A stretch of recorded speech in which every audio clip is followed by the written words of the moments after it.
Como estamos grabando este episodio en un día feriado, un día especial, y por lo tanto hay que conmemorarlo con el doctor Tomás Castro, que nos acompaña.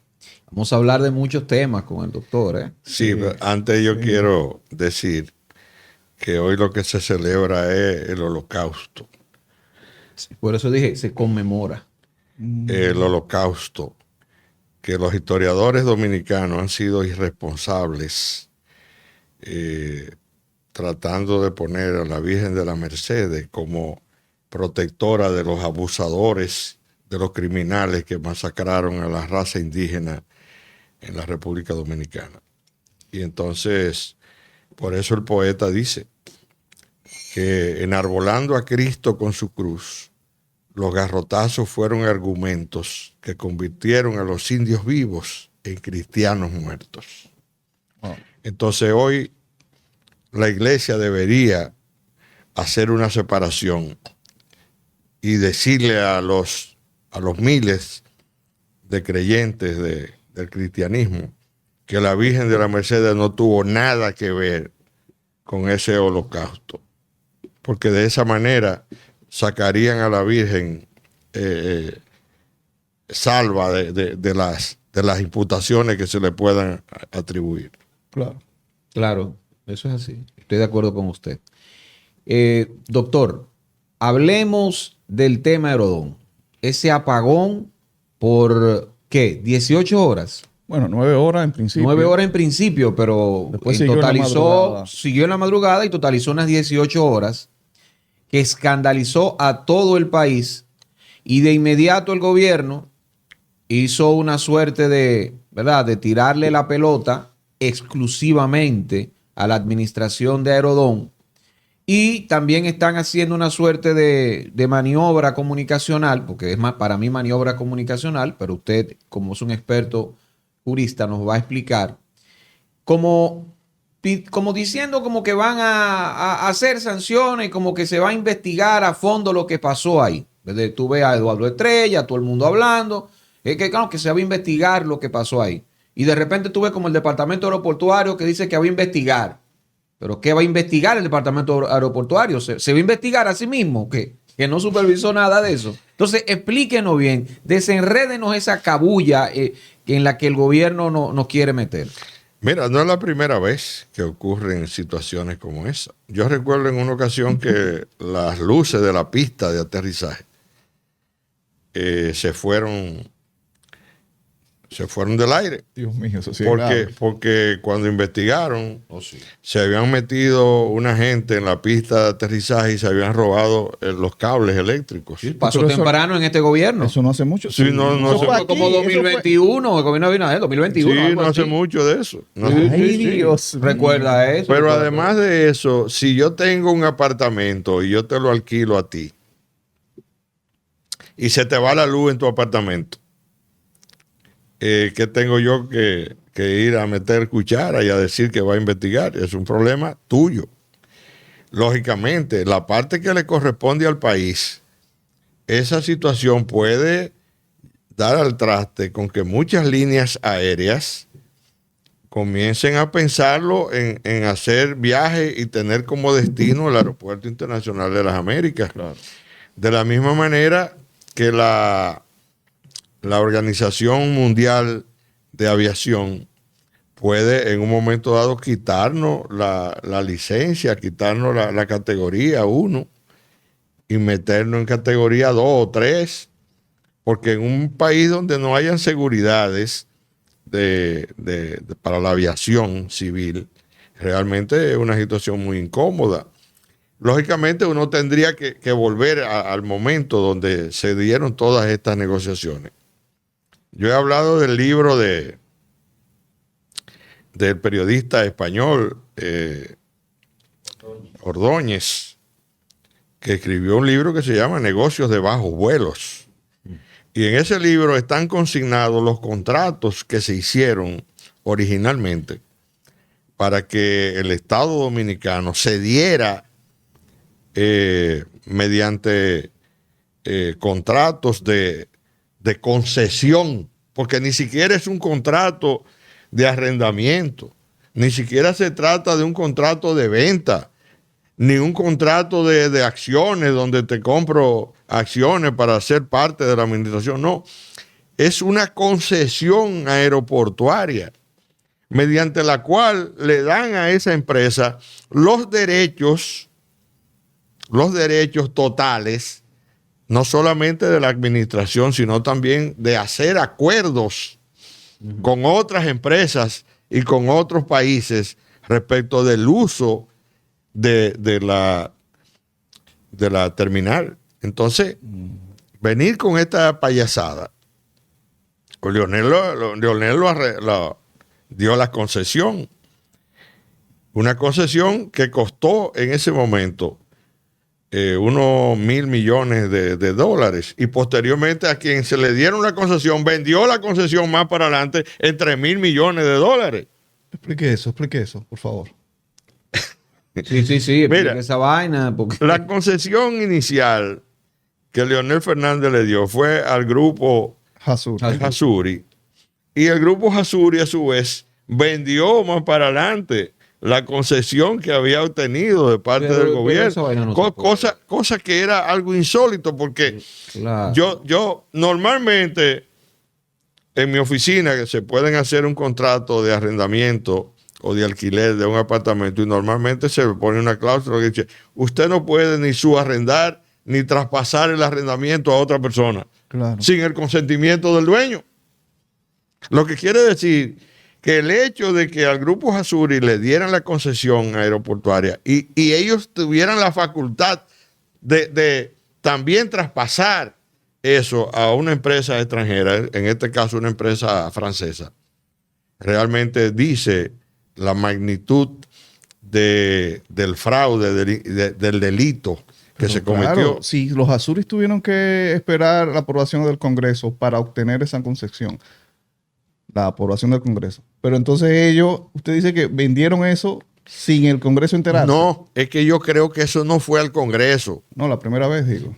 Es que no se trataba de una venta. No se trataba de una venta, era una concesión de administración lo que se hizo inicialmente. En el libro de Miguel Ángel Ordóñez están incluso las copias de los contratos que se hicieron y por eso él lo denomina como negocios de bajos vuelos, porque evidentemente que por debajo de la mesa habían unas concesiones que no estaban contenidas en el contrato. Y aquí no tenemos un Congreso Nacional que en un momento dado puede decir: un momentito, Pérez, que nosotros somos constitucionalmente los llamados a verificar todo lo que aquí se hace con las propiedades públicas. ¿En qué año hablamos, doctor? ¿1999 por ahí? No tengo en este momento la fecha exacta en que se hicieron esas concesiones, pero evidentemente que fue en el primer gobierno de Leonel Fernández. No, lo que pasa es que me pienso en la fecha, porque si es el 99, por ejemplo, o después de agosto del 98, la mayor parte del Congreso era blanco, era PRDista. Sí. Óyeme cómo fue el tema. El asunto es que tanto en la ley que creó la CREP, o sea, la Comisión de la Capitalización de la Empresa Pública y todo esto, ahí quedaron como socios y como co-beneficiarios todos los grupos políticos de aquí. Es que eso no fue solamente Leonel Fernández y el PLD, hubieron dirigentes del PRD de entonces que quedaron siendo socios y también recibieron grandes partidas de dinero para comprometerse tanto en una cosa como en la otra. Es que por eso que yo digo que son socios todos y son lo mismo todos. Y en algún momento dado se hacen algunas críticas veladas y algunas cosas, pero en el fondo todos son compromisarios de todas estas vagabunderías. Entonces, ¿qué es lo que usted va a investigar? ¿Qué es lo que usted está hablando de que va a hacer sanciones, va a sancionar? Él dijo que va a haber consecuencias. Él dijo que era inaceptable ese tipo de pero es que lo que es inaceptable es si, por ejemplo, tú me propones algo y yo te digo, no, eso es inaceptable. Pero después que ya el asunto se dio, ¿qué es lo que tú vas a decir que es inaceptable? Hay un hecho consumado. Bueno, mire, ellos no solamente están diciendo que van a investigar, sino que la Comisión Aeroportuaria, y eso es una noticia que está caliente en el momento de grabar Vamos a ver. el corte. La Comisión Aeroportuaria ordenó a Aeropuertos Dominicanos Siglo XXI, o sea, Aerodón, al pago de $5 millones por los daños ocasionados tras ese apagón. Oh, Han ordenado eso, que paguen esa multa 5 de millones. $5 millones. ese fue el resultado de la reunión secreta que tuvieron ayer, ¿no? Porque se reunieron con la... Exactamente. Pero A eso puerta no va cerrada. a tener ningún sentido por una razón lógica, y es que las multas administrativas no se pueden en un ambiente de libertad y de justicia. No es posible. Una multa tiene que ponerla a un tribunal mediante una sentencia por una demanda que se haya establecido. Ajá. O sea, Aquí, que esto es un esto es acto, mediático, esto es un esto acto es- mediático y simbólico. al final termina en connivencia, termina en O sea, en acuerdo. uno podría especular que la misma gente de Vinci Airports, Aerodón, qué sé yo, le dijo, mira, está bien, vamos a redactar esta trama. Si tú me pones $5 millones ahí de multa, está bien. No te voy a pagar nada, claro. Y si la Aerodón, si la empresa concesionaria de la administración del aeropuerto dice que el boicot fue del gobierno, vamos a ver, ¿qué pasaría? Y si una comisión que investigue determina que se trató de un sabotaje, A ver, ¿en qué quedamos? sí. Bueno, Aerodón puede ir alegando cosas más o menos parecidas, doctor, porque un comunicado que ellos tuvieron la madrugada ya del lunes decía que ese apagón estaba programado. Entonces tú dices, un apagón programado, pero sin avisar a las demás líneas aéreas, porque iban a hacer unos trabajos de unos generadores, qué sé yo, pero sin avisar a las demás líneas aéreas, a las líneas aéreas para que le dijeran a sus pasajeros, a sus clientes, miren, te voy a buscar un transporte que te va a llevar a Punta Cana, por ejemplo. O sea, lo que estoy preguntando es, si está diciendo esto Aerodón, tendrá algún tipo de asidero, eso que ellos están diciendo. Este apagón estaba programado, Pero el de pero la- no por 18 horas. No, además, si tú vas a programar un apagón, lo lógico es que tú reprogrames también los vuelos, la llegada y la salida. Exacto. Es que ese aeropuerto duró el día entero lleno de gente. Más de 30 vuelos fueron suspendidos, tanto para llegar como para salir. Y muchos vuelos tuvieron que ser dirigidos a otros aeropuertos. Entonces es una situación realmente caótica. Claro, lo que tenemos que tener claro es que la preocupación de esta gente, tanto de Aerodón como del gobierno, no es el reclamo del usuario en sí, sino es lo que usted acaba de decir. Ese asunto, ese mensaje que manda a las personas que nos certifican, a las personas que pueden decir, no pueden pisar, Arayé no puede venir a Estados Unidos porque no hay seguridad en sus aeropuertos, por ejemplo. Eso es lo que le preocupa a esta gente y creo que un anuncio como ese a la prensa nacional y mundial, no, hay una multa, $5 millones de dólares por eso. O sea, ese anuncio, pues quizás lleva un poco de calma, ¿no? A nivel internacional diciendo, bueno, no, lo pasa, bueno, un error, pero hay consecuencias. El gobierno está atento a eso. Quien puede demandar, tú sabes que una gente que tuviera un viaje, que iba a hacer un negocio en los Estados Unidos o en cualquier otro país a donde iba a dirigirse y que por culpa de Aerodón no pudo hacer su viaje y perdió el negocio. Entonces esa persona podía entablar una demanda contra Aerodón y contra el Estado Dominicano. Sí. Entonces ya ahí la cosa cambiaría, porque no se trata de que te puse una multa y yo digo que la voy a pagar y todo bien, está bien. y toda la gente que no pudieron viajar y toda la gente que se quedaron varados y gente que iban a viajes de salud y que tenían una cita previa en un hospital o en una clínica. No, y Oigan. las pérdidas económicas de los establecimientos comerciales. Sí, claro que sí, eso es una barbaridad. Entonces, yo creo que El gobierno sigue dando palos a ciegas, que es inaceptable que. Además, yo decía, doctor, ¿qué es peor? Vamos, para el dominicano, ¿no? Por lo menos. ¿Qué es peor?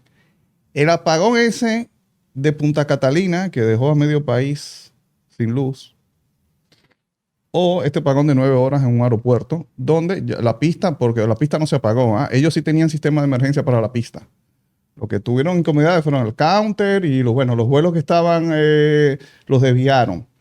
Pero yo digo, ¿qué es peor? Ese apagón que sufrimos por días aquí en la República Dominicana, con esto de Punta Catalina, o ese apagón de 9 horas en el aeropuerto. Donde este apagón de 9 horas en el aeropuerto, el presidente, antes de irse a Estados Unidos, no suspendió la semanal y fue y aprovechó para ir a la semanal 7 minutos nada más, solamente para llenar los titulares de los periódicos con que eso es inaceptable en esta administración. Va a haber consecuencia de demostrarse negligencia. Pero yo decía, ¿y lo de Punta Catalina quién pagó por eso? Y no era usted responsable, porque no es usted el administrador de Punta Catalina. Claro. ¿Y dónde están las consecuencias? De un apagón que seguramente tuvo consecuencias mucho mayor que este apagón de 9 horas en un aeropuerto. Seguramente hasta murió personas por un apagón así. Es posible, pero la importancia que tiene lo del aeropuerto. Señores, tema de seguridad nacional. Todo el sistema de aéreo control se apagó. O sea, la torre de control, que es... Ellos dicen que no, doctor. Dicen que no, que la torre no tuvo... Ellos tenían un sistema de emergencia ahí para eso. Bueno, ellos dicen que no. Eso está raro. Eso está raro. O sea, que hay un sistema de emergencia para una área específica y para todo lo demás no. Eso era lo que yo también comentaba. Entonces, hay situaciones que deben ser necesariamente investigadas y aclaradas, porque de lo contrario, entonces, el caos. Doctor, ¿qué pasa con el Hotel Santo Domingo? Porque desde el gobierno, si mal no recuerdo, el presidente Luis Abinader dijo que eso le pertenece a Central Romana Corporation. Entonces, ¿qué pasa ahí? Porque a la única persona que yo he visto hablando en torno al tema es usted. Vamos. Mira, el Hotel Santo Domingo se lo quieren robar. Ah, ok. Se lo quieren robar. Y yo puedo demostrarlo fácilmente. Mire, yo tengo aquí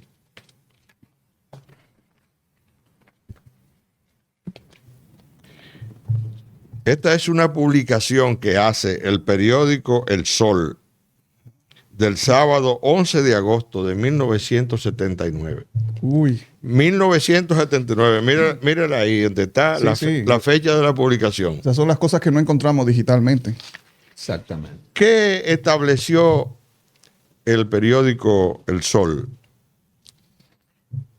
Que la Comisión de Bolsas y Valores de los Estados Unidos, que investigaba un fraude contra el fisco norteamericano, porque la Gulf and Western hacía operaciones y no la declaraba en los Estados Unidos y se la arreglaba aquí con Balaguer y Álvarez Bogar y todo ese grupo de tigres que dirigían el CEA.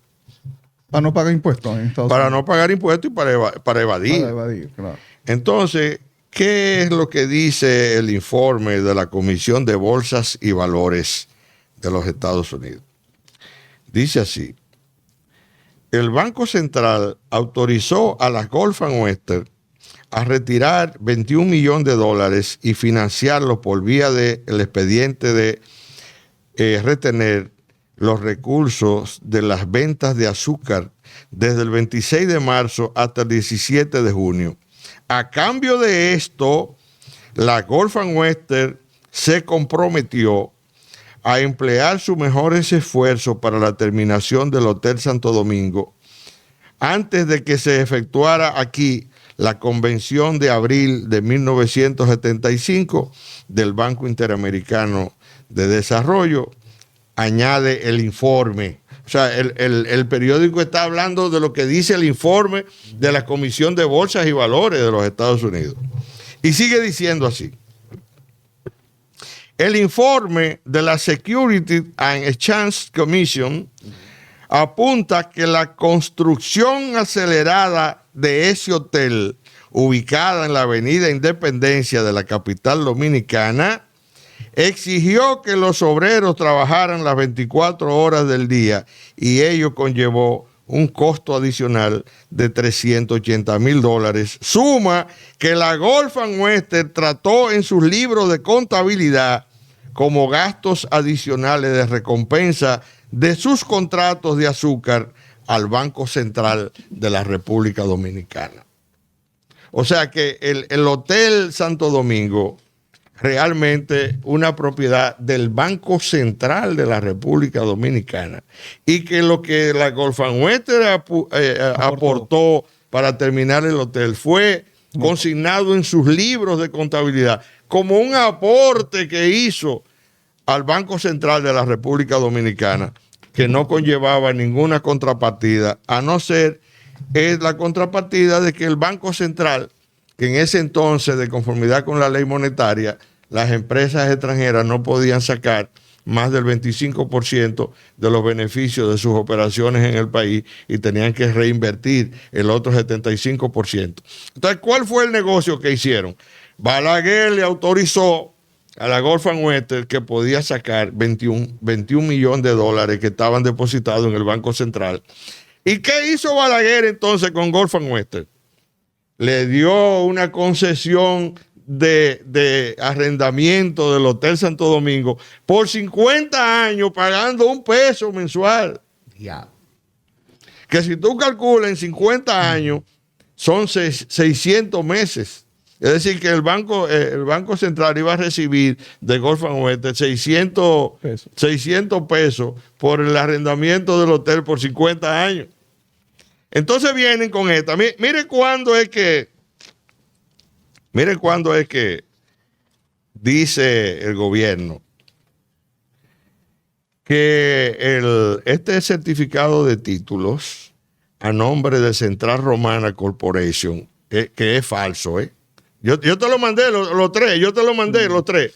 Es falso, dice usted. Pues claro que sí, porque dice que fue emitido el 23 de mayo del 2025, o sea, hace 4 meses. Ay, mi madre. Hace 4 meses que emitieron eso. ¿Y de dónde sale ese certificado de título? El titular se declara titular de derecho de propiedad a Central Romana Corporation sobre el inmueble identificado como la matrícula, marcado con el derecho fue adquirido a Corporación de Hoteles S.A., sociedad disuelta y liquidada. Derecho tiene su origen en traspaso por liquidación de sociedad. Pero es que ese hotel nunca fue de Gulf and Western. Ese hotel nunca fue de Gulf and Western. Y para que usted vea, porque no hay crimen perfecto. Mire, aquí dice que en el año 1973, aquí, dice así, que el Banco de Reserva de la República Dominicana, organizada de acuerdo con las leyes de la República Dominicana, con su domicilio en Santo Domingo, Distrito Nacional, venden la suma de $1 millón a la Gulf and Western America Corporation, compañía comercial organizada de acuerdo con las leyes de los Estados Unidos de América, el solar número Entonces ese certificado de título supuestamente como consecuencia de la venta que hace el Banco de Reserva a la Gulf and Western fue emitido el 16 de julio de 1973. Pero como ustedes ven, en la Comisión de Bolsas y Valores se establece que ese hotel fue construido o terminado de construir en el año 1975 y era propiedad del Banco Central. Entonces, ¿cómo es posible que en el 1973, el Banco de Reserva le vendiera el hotel a la Gulf and Western en $1 millón? Wow. No. Todo eso es burdo, todo eso es delincuencial, todo eso. Pero usted dice que en el que Hipólito terminó ese contrato Él rescindió el contrato de arrendamiento. ¿Eso tiene un decreto? tiene que tenerlo. Tiene que tener. Sí, no lo tengo a mano, pero sé que fue rescindido el contrato. En mi libro, El Tinglado, ustedes lo van a encontrar. Posiblemente esté el número del decreto, no recuerdo si lo puse, pero fue así. Lo mismo pasó con el banco el otro hotel, el Hotel Hispaniola, que en una operación burda también se cogieron el hotel. Y en ese caso participó Miguel Vargas Maldonado. Sí, eso yo lo recuerdo. Entonces así no se puede. Y voy a narrar algo aquí que narré ayer en mi programa, y fue lo siguiente. Yo hice un programa con esta niña, con Colombia Alcántara, y traté el tema del hotel. Luis Abinader se preocupó porque llamó a Colombia y le mandó precisamente copias de los títulos. Colombia coge y me escribe. ¿Cuál es el título? ¿Lo que usted acaba de eso? Sí. Luis Abinader se lo manda a Colombia. Pero los títulos por WhatsApp. De mayo. Sí, los tres, el de 73, el de 74 y el de 2025. Oh, Dios. Entonces Colombia, actuando de buena fe, me llama por teléfono y me reenvía lo que Luis Abinader le manda. Y cuando yo lo estoy mirando así, de repente, ¡pam!, me lo borran. Y entonces yo llamo a Colombia y le digo, ¿qué pasó? Pues lo que tú me mandaste. Ay, no, Luis Abinader me acaba de llamar y me dice que no te dé eso a ti. Oh. Evidentemente que estaban escuchando la conversación mía y de Colombia. Ay, Dios mío. Entonces, así no se puede, señores. Así no se puede. Suerte que uno no hace, suerte que uno no tenga raro, porque cuando yo lo llamo a usted y yo hablamos y le decimos todo, un poco uno está, los dos estamos pichados. Sí, todo el mundo aquí está pichado, todo el mundo está pichado. Y yo, la pregunta que yo me hacía, pero Luis Abinader en otras ocasiones, él no me ha llamado. Y no se puede, y no puede llamarme, no puede atreverse a llamar, porque él sabe que no le voy a coger la llamada. Pero en otras ocasiones, personas me han llamado por instrucciones de Luis Abinader. Es más, personas han ido a visitarme con encomiendas específicas de Luis Abinader. Y yo siempre he dicho lo mismo. A mí Abinader no tiene que preguntarme nada. Yo no tengo nada que opinar sobre las cosas que él haga o deje de hacer. Me tiene sin cuidado. Ahora bien, con asuntos como este del Banco del Banco Central y del Hotel Santo Domingo, vamos a llegar hasta el final de nuestros días peleando por eso, porque un patrimonio del pueblo dominicano no puede ser cogido, no puede ser robado por un grupo de tigres para repartirse los cuartos. ¿Tú te imaginas que vendan ese hotel en 50 o 100 millones de dólares? Claro. Y el Estado acepte como que ese hotel es de Golf and Western y se lo pague, y entonces se repartan los cuartos. Eso es lo que va a pasar, doctor. Ya eso es lo que va a pasar. Bueno, ellos que tengan mucho cuidado. Luis está preocupado porque se lo manifestó a Colombia cuando le llamó. Y él está preocupado porque él sabe bien qué es lo que están haciendo. Sí, está preocupado porque si usted vio lo que en la semanal, cuando le preguntaron sobre eso, ¿cómo él contestó? No. Pero tiene que verlo porque en su cara lo dice todo, Él dice, bueno, no, pero eso tiene su dueño. Pero y no quiso abundar, lo dejó ahí, no, eso tiene su dueño. Que busquen el historial, porque todos los inmuebles tienen un historial y un estado jurídico del inmueble que dice desde que Colón llegó aquí hasta el día de hoy, ese solar donde está el banco el Hotel Santo Domingo era un solar contiguo a la estancia Ramfis, que estaba ahí donde está la Cancillería. Y ese era un solar donde Ramfis lo tenía para jugar polo con sus amigos. Ahí iba Calilache, iba Rubirosa y el grupo de Popi que jugaban polo con Ramfis. En la Revolución de Abril eso era un solar vacío. Y yo recuerdo que las tropas norteamericanas pusieron un destacamento militar en ese lugar. Entonces que me digan cómo lo fue adquirido. Con el contrato que hizo el Banco de Reserva. Pero es que eso nunca fue del Banco de Reserva. Eso no fue nunca. Eso pasa igualito que como pasa con las concesiones aeroportuarias, con el contrato 97.3, la compra de los tucanos, todas las vainas que pasan en la República Dominicana.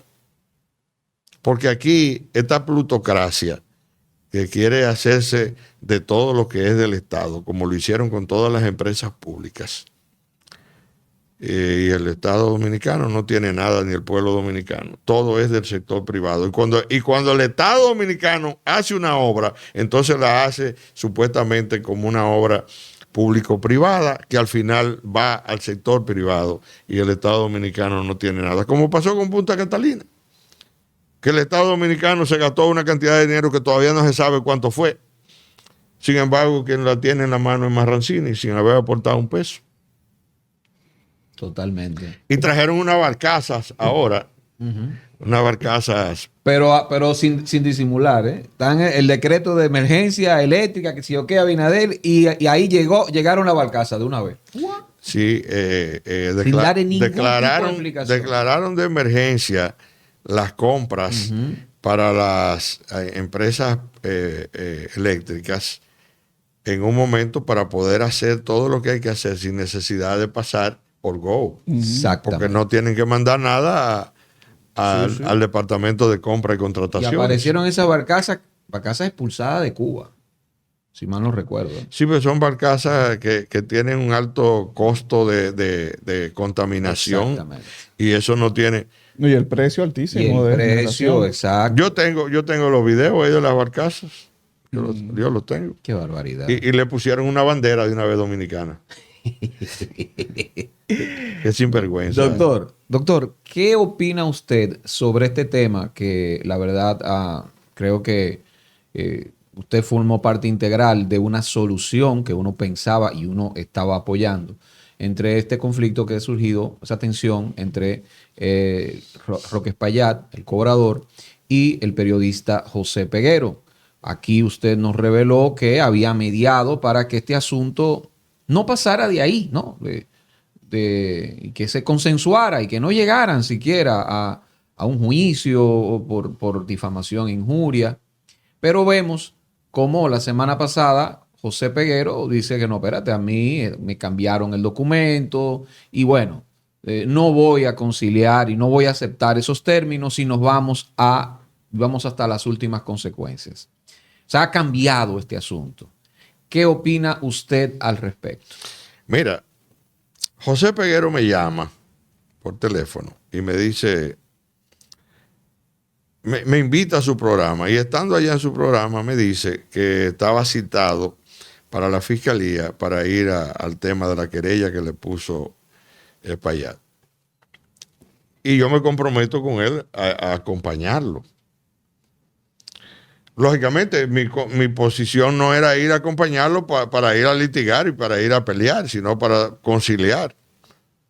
Entonces, cuando llegamos a la fiscalía, Roque Espaillat incluso dijo que él no tenía interés mayor y que era su amigo José y todo lo demás, y entramos al despacho de la fiscal encargada del asunto.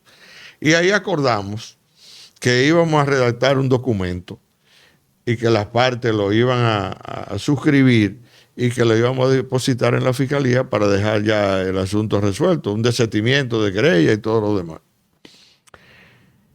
El abogado de Roque Espaillat, que es mi hermano, mi amigo, mi compañero y colega, el doctor José Valdés, me llama por teléfono y me dice, mira, estoy redactando el documento para la firma y eso. Digo, termina de redactarlo y mándamelo, que yo no soy quien para darle el visto bueno. Tengo que mandárselo a José para que él lo analice y vea si es factible. Cuando se lo mando el documento, me lo mandan por email, yo se lo reenvío a José. José me dice, yo no puedo firmar eso porque yo estoy admitiendo que yo he difamado, que yo he injuriado a Roque. Entonces, sobre esa base yo no puedo aceptar eso.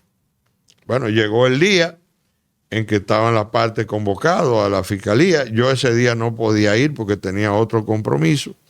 En definitiva, acompañó a José este muchacho Mesa. Carlos Carlos Mesa. Mesa. Y allá pasó lo que todo el mundo ya conoce. José Peguero dijo que no podía bajo ningún concepto aceptar ese documento. Yo le había aconsejado a Roque Payá que sin ningún documento y sin ningún tipo de acuerdo, que retirara eso. Porque en definitiva, ese es un asunto le va a perjudicar a él en términos personales y políticos, y también va a perjudicar a los periodistas y a los medios de comunicación. Yo le dije a él, ¿cómo es posible que tú, siendo un candidato presidencial, que fuiste el cuarto partido más votado en las elecciones pasadas, tú de antemano, en un momento en que el Estado está persiguiendo a periodistas y tratando de aprobar una ley mordaza, tú salgas también haciéndole el juego a esos sectores reaccionarios? Él me manifestó sobre la base de que él se sentía difamado, que él se sentía injuriado. Digo, miren, aquí en este país no han dicho ni una milésima parte de las vainas que se dijeron contra el doctor Peña Gómez. Peña Gómez nunca le puso una querella a nadie, porque los políticos tienen que estar a expensas de lo que quieran decir la gente y lo que quieran la gente opinar. De mí pueden decir lo que les dé la gana, de mí han dicho muchísimas cosas, pero yo no le hago caso a nadie, porque en definitiva yo tengo una coraza moral, yo tengo una coraza de un ejercicio profesional de más de 40 años, y nadie puede decir que yo lo he engañado o que yo me le vendí o que yo cogí unos cuartos por la izquierda o por debajo. Yo no soy así. Es más, el dinero no me interesa, única y exclusivamente para los asuntos de las necesidades que uno tiene. Pero yo, ¿para qué acumular dinero? ¿Para qué? El dinero a mí no me interesa. Entonces, la gente tiene que entender que ese tipo de resabio y ese tipo de querellas deben ser ya parte del pasado. Mire, señores, yo estaba en los años 90 y tanto, 96, 97 en los Estados Unidos, y recuerdo cuando estalló el escándalo de Mónica Lewinsky y Bill Clinton. Las cosas que yo oí, las cosas que yo vi y oí en la prensa de los Estados Unidos contra Bill Clinton, eso no tiene madre. ¿Y usted oyó alguna vez ese señor diciendo que le iba a poner una querella a alguien? Ah, bueno, eso es Donald Trump ahora, que viene y empieza un pleito con el New York Times y con otras. No, y valorizando mucho más al comunicador que expulsan de ABC, que lo reintegran la semana siguiente, y se metió, y la cifra, ¿verdad, José? Ahora mismo no está actualizada, pero tenía 7 millones y pico de views el retorno de Jimmy Kimmel. Claro. O sea, cuando tú persigues a la prensa, y más si es un ejercicio, vienes como político y de alguna verdad, y vienes desde el poder, pues lo que haces es subirle los bonos a ese comunicador, Sí. o periodista. Yo he hecho referencia Eso es lo que pasa. al problema que tuvo el presidente destituido de los Estados Unidos, Richard Nixon, con un pleito que tuvo directamente con el Washington Post.